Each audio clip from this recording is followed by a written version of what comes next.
259페이지에 258페이지에 밑에 먼지, 분진. 자, 지난 시간에 중요한 부분들이 꽤 있었습니다. 질소 있었고, 질소 색전증이 있었고, 질소 색전증이 좀 중요하니까 한번 반복하자면, 고기압 상태에서 호흡할 때 인체에 녹아 들어갔던 질소가 급격한 감압이 될 때 기포를 형성하면서 몸 밖으로 빠져나오려고 할 때 가려움증, 통증 또는 혈관을 막히게 만드는 혈전작용 이런 것들을 일으킬 수가 있다. 위험하다. 서서히 감압하는 게 가장 중요하다. 수심 10m마다 1기압씩 추가가 된다. 그래서 수심 30m는 4기압이다. 요 얘기도 했었죠. 1기압 더하기 3기압 이래서. 그리고 1기압씩 감압시키는데 20분 정도가 가장 적당하다. 그러니까 수심 10m씩 올라갈 때 20분 정도 천천히 올라가면 좋겠으나 그거는 현실적으로 거의 없는 일이어서 감압시설 같은 데서 또는 심한 경우에는 고압산소요법 100% 산소 3기압 정도 되는 그런 챔버에 들어가서 3시간 이하로 치료를 받는 것이다 라고 이야기를 했었습니다.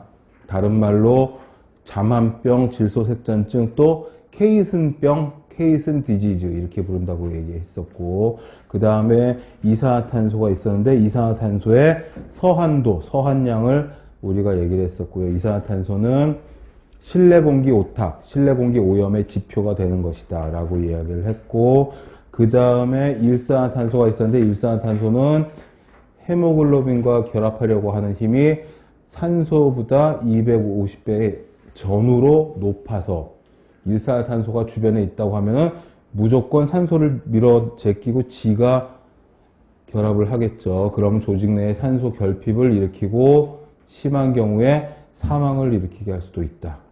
일산화탄소 중독의 경우에도 뭐 한다고요?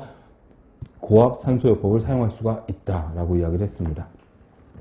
그 다음에 오존이 있었는데 오존 같은 경우에는 주의보, 경보, 중대경보 수치 무조건 외워두시고 성층권에 있는 오존과 어디? 대륙권에 있는 오존을 두 가지를 따로 보셔야 됩니다. 오존은 강력한 살균력을 갖고 있다. 탈취 효과도 있다. 탈색 효과도 있다. 이런 말씀도 드렸습니다. 그래가지고 공기 소독하고 이럴 적에 오존 발생 장치 이런 것들을 사용하는 경우가 예전에 꽤 있었어요. 비릿한 냄새 같은 것들이 연하게 나는 그런 것들을 맡을 수 있다면 오존의 냄새를 맡는 거다 이렇게 말씀을 드렸고요.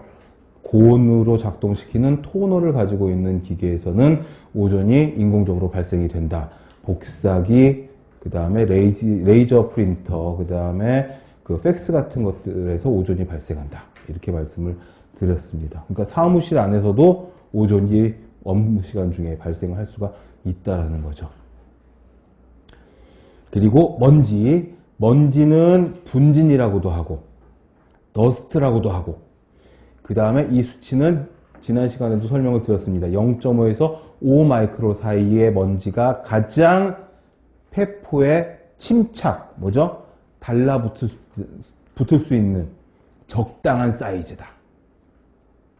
그래서 0.5에서 5 마이크로미터 사이를 꼭 기억을 해 두시라고 말씀드렸고, PM10 미세먼지는 10 마이크로미터 이하짜리 먼지, PM2.5는 여기 딱 속하는 거죠. PM2.5가 요 0.5, 5.0 사이에 들어가는. 그래서 폐포에 달라붙어 버리면 폐라는 게 소화기관처럼 뭐 씻어 내려가고 뭐 배출되고 이러는 게 아니기 때문에 폐에 뭔가 이물질이 끼어 들어가면은 거기서 폐가 굳어진다거나 섬유화된다거나 못 쓰게 돼 가지고서는 큰일 날 수가 있다라는 거죠.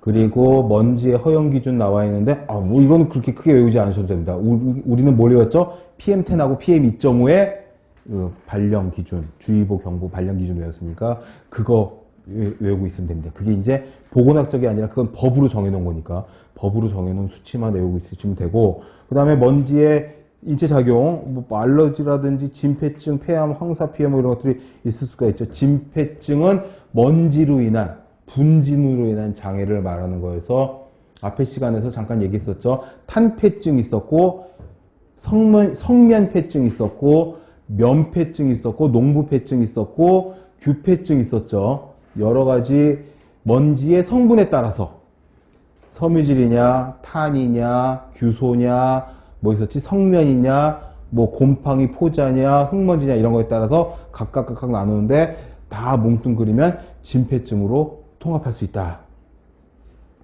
그리고 259페이지에 중요한 이거, 공기의 자정작용. 공기의 자정작용은 공기가 스스로 깨끗해지는 걸 말하는데 종류가 여러 가지가 있고 이건 되게 중요하니까 중요 표시를 많이 해두실수록 좋겠습니다. 눈에 가장 잘 띄는 색깔로다가 빠바바바박. 저는 핑크색 형광펜으로 줄을 빡 쳤는데 우리 책이 붉은 계통이 들어가 있어가지고 별로 눈에 잘 안 띄네요. 이걸 뭘로 할까? 형광펜, 형광색, 연두색 이런 걸로 하면 좋겠는데. 아무튼 공기의 자정작용이 있는데 공기가 스스로 깨끗해지는 겁니다. 오토 퓨리피케이션 되는 건데 첫 번째는 희석이에요. 희석. 희석은 뭐냐면 널리 펼쳐져서 농도가 옅어지는 거죠. 사실 이게 뭐 깨끗해지는 건 아니지만 널리 펼쳐지면 굴 쪽에서 만약에 연기가 나와가지고 이게 쫙 지구 반대편으로 다 펼쳐지면 이 동네는 공기가 깨끗해진 것처럼 생각이 될 거니까 그게 이제 바람에 의한 확산, 기류, 난류, 암튼 희석입니다. 바람은 공기의 수평이동이었죠. 좌우이동. 대류는 수직이동이었죠. 대류와 바람이 같이 일어나면 희석작용이 빨리 일어날 수가 있겠다. 난류작용은 별거 아니고 뭐 회오리 치면서 소용돌이 치면서 공기가 막 흩어지는 걸 말합니다. 세정작용은 강우, 비나 눈이 올 때 그럴 때 공기 중에 떠있는 먼지나